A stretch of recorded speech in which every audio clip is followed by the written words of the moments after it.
오늘 새해 첫날 주신 말씀은 로마서 12장 9절부터 13절까지 되겠습니다.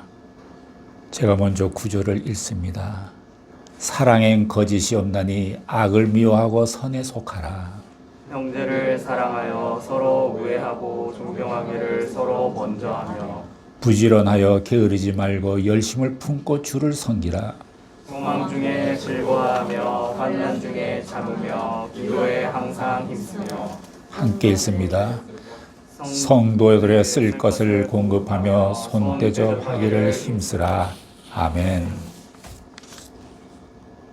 오늘의 말씀은 사랑의 공동체가 되는 교회라는 제목이 되겠습니다.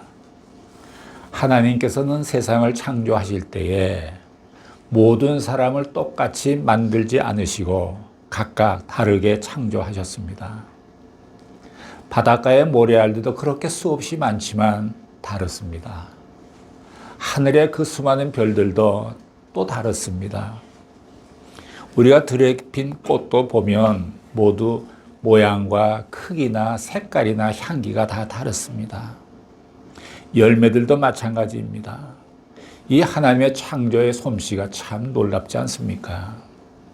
하나님은 사람을 각각 다르게 창조하실 뿐만이 아니라 재능도 은사도 다 다르게 주셨습니다. 그러나 놀라운 것은 서로 다르지만 그리스도 안에서 하나가 된다는 사실입니다. 이것이 교회입니다. 교회 안에서는 부자도 있고 가난한 자도 있고 배운 자도 있고 못 배운 자도 있고 서로 국적이 다를 수도 있고 피부색도 다를 수가 있습니다. 젊은이도 있고 늙으신 분도 계십니다. 그러나 서로 다를수록 좋은 것입니다. 서로 다르다는 것에 감사하시기를 바랍니다. 만약에 모두가 다 똑같다면 얼마나 지루하겠습니까? 또 나같이 똑같다 하면 얼마나 또 재미가 없겠습니까? 그렇죠. 상대방의 의견이 나와 다른 것에 대해서 불평하지 마시고 그럴 수도 있겠구나라고 생각을 하시기를 바랍니다. 왜냐하면 우리는 서로 다르지만 그리스도 안에서 하나이기 때문입니다. 이것이 교회의 아름다움이요 축복입니다. 교회는 건물도 아니고 교단도 아니고 교파도 아니고 그리스도의 몸입니다. 그 몸 안에는 하나님의 생명이 흐르고 있습니다. 지금 여러분들께서 교회에 오셨는데 여러분들이 건물 안에 오신 것이 아니라 그리스도의 몸 안으로 들어오신 것입니다. 그리스도의 생명 안에 들어오신 것입니다. 하나님의 능력이 나타나는 것입니다. 교회는 하나님의 비밀로 가득 차 있습니다. 교회는 마치 가족과 같습니다. 우리 가족 중에 누가 아프면 모두가 아픈 것을 느낍니다. 가족 중에 한 사람이라도 몸이 아프거나 능력이 없어 돈을 못 번다 할지라도 결코 내어쫓지 않습니다. 누구나 아프고 연약하면 더 신경 쓰고 돌봐주고 사랑하는 것이 가정입니다. 이것이 교회이어야 합니다. 모두 부모가 다르고 배경이 다르지만 우리는 그리스도의 한 피바다 한 몸 이룬 영적인 가족들입니다. 우리 가정 식구 가운데 누가 뭔가 좀 잘못했거나 부끄러운 일이 생겼다면 그 일을 숨겨주고 위로해주며 극복하도록 도와줍니다. 그런데 교회가 가족이라고 했는데 가끔 보면 누군가 실수했으면 덮어주기보다는 소문을 내고 흠집을 내는 사람이 있습니다. 이 사람은 아직 그리스도의 몸 안으로 들어오지 못한 사람입니다. 피차 이런 사랑이 식게 되면 분위기가 율법주의로 흐르게 되고 성도들 간에 상처를 주게 됩니다. 부모가 율법주의로 신앙생활을 하면 자녀들에게 상처를 주기 쉽습니다. 자녀들이 믿음에서 멀어지게 할 수도 있습니다. 9절 말씀에 보시면 사랑엔 거짓이 없나니 악을 미워하고 선에 속하라. 사랑에는 반드시 희생이 있습니다. 여러분이 누구를 사랑한다고 말할 때 얼마나 얼마나 희생했는가, 얼마나 손해를 받는가, 그리고도 기뻐할 수 있는가, 이것이 여러분의 사랑의 질이 결정되는 것입니다. 참 사랑에는 희생이 따르고 조건이 없고 대가를 바라지 않습니다. 이런 사랑이 눈에 보여지지는 않지만 교회 안에 조용히 흐르고 있을 때 모든 다양한 은사들이 아름답게 발휘될 것입니다. 성경은 사랑이 허다한 허물을 덮어주며 사랑이 율법의 완성이라고 말하고 있습니다. 우리가 예수를 믿는다고 하면서 누군가 곁에 다가왔을 때 여러분에게서 따뜻함을 느낄 수 없다면, 사랑을 느낄 수 없다면 아마 우리는 그냥 만나서 크리스찬 놀이만 하고 있을지도 모릅니다. 크리스찬의 문화 속에서만 사는 것이죠. 사랑과 진리는 없고 그것을 핑계로 한 문화만 남아있을 뿐이죠. 우리를 만난 사람이 예수님을 느낄 수 있어야 합니다. 나와 교제한 사람이 하나님을 느낄 수 있어야 합니다. 교회의 성장 열쇠는 은사가 아니라 사랑입니다. 자신의 은사에 맞게 봉사하고 일하지만 그 일의 성공은 은사에 있는 것이 아니라 그 사람의 인격이 결정합니다. 똑똑하고 잘나고 능력이 있고 유명한 사람들만 모이면 어떻게 될까요? 서로 비교합니다. 판단하고 질투하고 시기합니다. 싸웁니다. 그러나 그 안에 사랑이 있으면 교회는 하나가 됩니다. 잘난 척하면 안 됩니다. 똑똑한 척하지 마십시오. 폼재지 마십시오. 사랑 안으로 들어오십시오. 그때 내게 주신 은사는 살아나기 시작하고 겸손하게 봉사하게 될 것입니다. 교회의 중심은 사랑입니다. 니고데모 선교회가 사랑의 공동체가 된다면 여러분들을 통해 예수님을 보여줄 수 있게 됩니다. 본문을 보면 어떻게 사랑의 공동체가 될 수 있는가에 대해서 5가지 실제적인 적용이 나옵니다. 첫째는 악을 미워하고 선에 속하라. 악은요, 언제나 그럴듯합니다. 교활한 것이 악입니다. 악은 편리한 합리주의자입니다. 어떤 이해관계에 얽혀 있으면 또 타협주의자가 됩니다. 우리는 잘못을 저질러 놓고 악이라고 인정하기보다는 그것을 합리화시킵니다. 아니, 그럴 수도 있지 않느냐. 심지어 이렇게까지 말한 사람이 있습니다.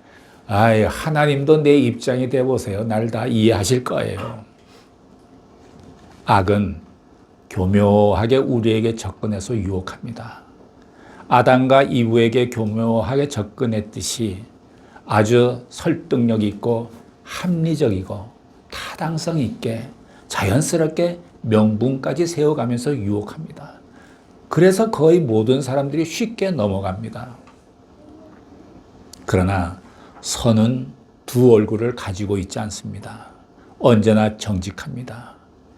여러분들이 선의 편에 서게 될 때에 악은 세력을 잃습니다. 어쩌면 이단의 책임은 기독교에 있습니다.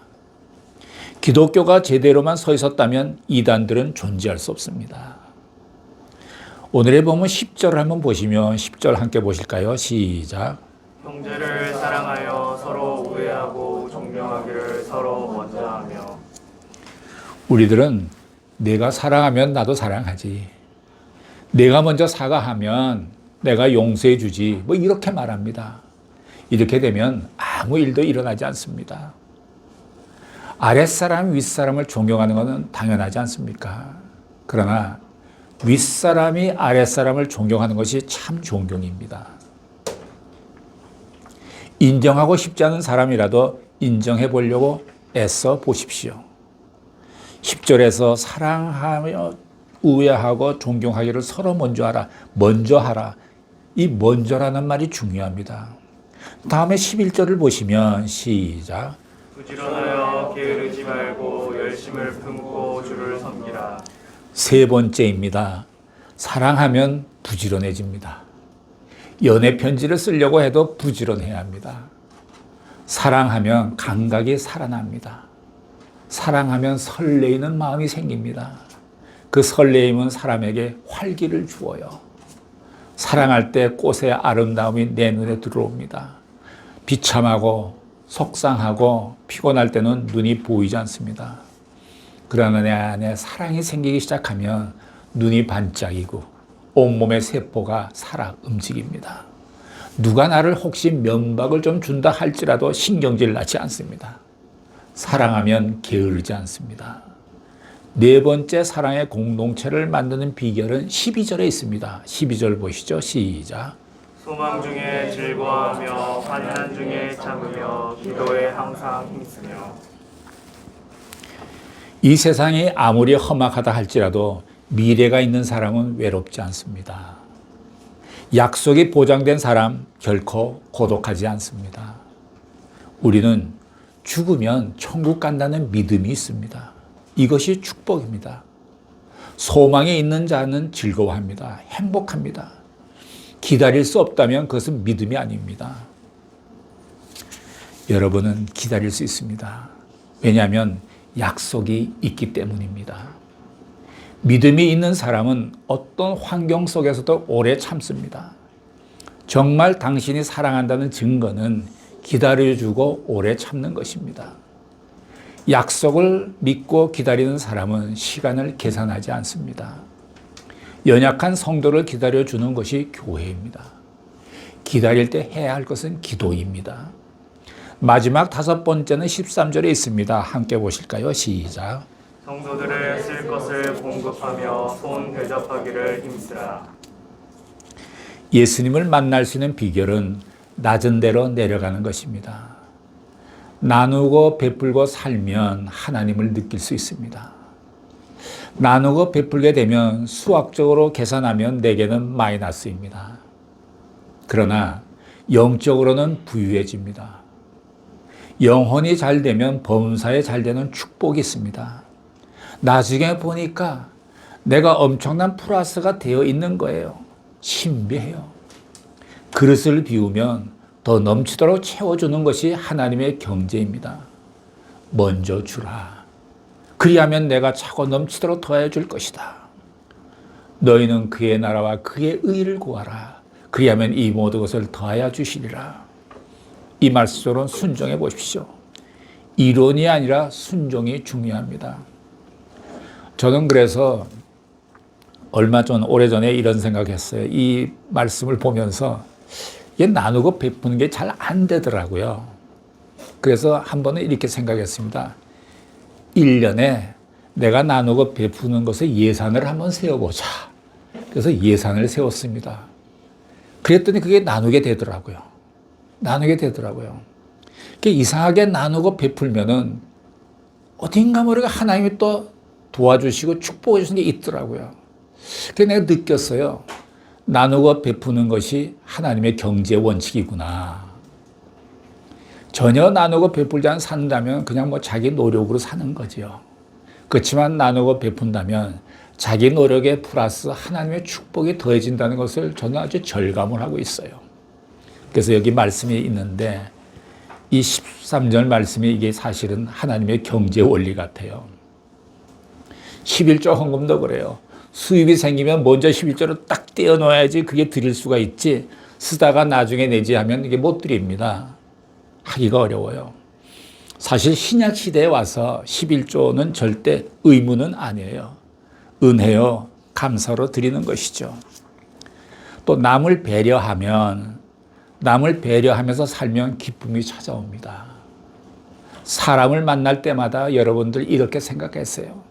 오늘 이 사람 만나서 내가 할 수 있는 최선은 무엇일까? 그 최선을 생각하세요. 이 사람 만나가 최선을 다해야지. 이렇게 마음 먹고 만나시면 그러면 저절로 이웃을 내 몸같이 사랑하게 되는 것입니다. 훌륭한 인간관계를 가질 수 있게 됩니다. 이렇게 나누고 베푸는 사람에게는요, 하나의 비밀이 있는데 기도의 응답이 빠릅니다. 남을 도와주고 베풀 때, 섬길 때 겸손해야 합니다. 오늘 우리는 새해를 맞이해서 아름다운 사랑의 공동체가 되는 교회에 대해서 나눴습니다. 여러분께서 그동안 여러 가지 어려움 가운데 지내왔을지 모릅니다. 경제적인 어려움, 관계의 어려움, 질병의 고통, 많은 시험이 있었지만 여러분 모두 여기까지 잘 오셨습니다. 정말 잘 견디어 오셨습니다. 이제 2023년 새해를 맞이하면서 주님 오실 날을 기다리며 기대하며 아름다운 사랑의 공동체를 이루는 여러분의 가정과 일터 그리고 니고데모 선교회가 되기를 예수님의 이름으로 축복합니다. 아멘. 기도하시겠습니다. 역사의 주관자이신 하나님 아버지, 시간의 주인이시며 인생의 생사화복을 주관하시는 하나님 아버지, 하나님께서 은혜로 주신 새로운 해 2023년을 소망 가운데 맞이하게 주심에 감사를 드립니다. 하나님의 뜻이 계셔서 이곳에 니고데모 선교회를 세워주셨습니다. 우리 모두가 아름다운 사랑의 공동체를 이루는 영혼들을 구원의 길로 인도하는 구원의 방주 하나님의 집이 되게 하여 주시옵소서. 우리 모든 성도들에게 믿음이 성숙되어 가게 해 주옵시고 그 성품이 아름답게 변화되며 나누고 베푸는 삶을 살며 다시 오실 주님을 맞이하기 위한 아름다운 신부의 모습을 갖추어 갈 수 있게 하여 주옵소서. 우리 모두가 하나님의 말씀에 순종하는 삶을 살게 하옵시고 건강케 해주시고 물질의 축복도 내려주셔서 모두가 주님 안에서 행복한 삶을 살 수 있도록 새해를 축복해 주옵소서. 2023년을 살아가며 영적인 분별력과 하늘의 지혜를 내려 주시옵소서. 성령께서 우리 모두를 다스려 주셔서 선하심과 인자하심이 정령 따르게 하여 주옵소서. 주의 지팡이와 막대기가 우리를 보호하여 주옵소서. 이 모든 말씀을 어제도 오늘도 내일도 끊임없이 보혈에 적신받게 해주시는 예수님의 귀하신 이름으로 기도했습니다. 아멘.